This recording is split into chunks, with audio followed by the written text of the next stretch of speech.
Hello everyone, it's me अमराज धामी र आज चाहिँ मैले एउटा आफ्नै फ्यामिलीको एउटा भिडियो लिएर आएको छु हैन।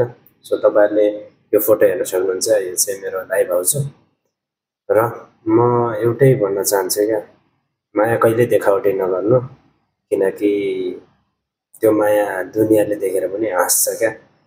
सो मैले अहिलेसम्म त्यस्तो केही पनि भनेको थिएन। लगभग 4 वर्ष भयो मेरो दाइ बितिनु भएको।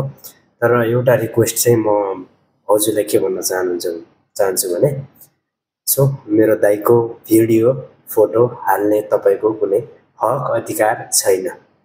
हो, तपाईले भन्नुहुन्छ मेरो बुढो हो, मेरो छोरी छ, तर आफ्नो रियालिटिज पहिला, आफ्नो ब्याकग्राउन्ड, आफूले के गरिरहेको छु त्यो चाहिँ पहिला हेर्नु।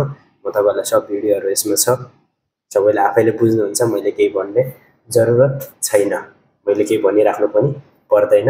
सो आफै भिडियोहरु हेर्नु। सो यही नै छ। अब के भन्नु त, आफ्नो फ्यामिली, आफ्नो परिवार। सो म अहिले परदेशमा भएर मात्र हो, म नत्र नेपालमा भए केही सोचिसक्थे।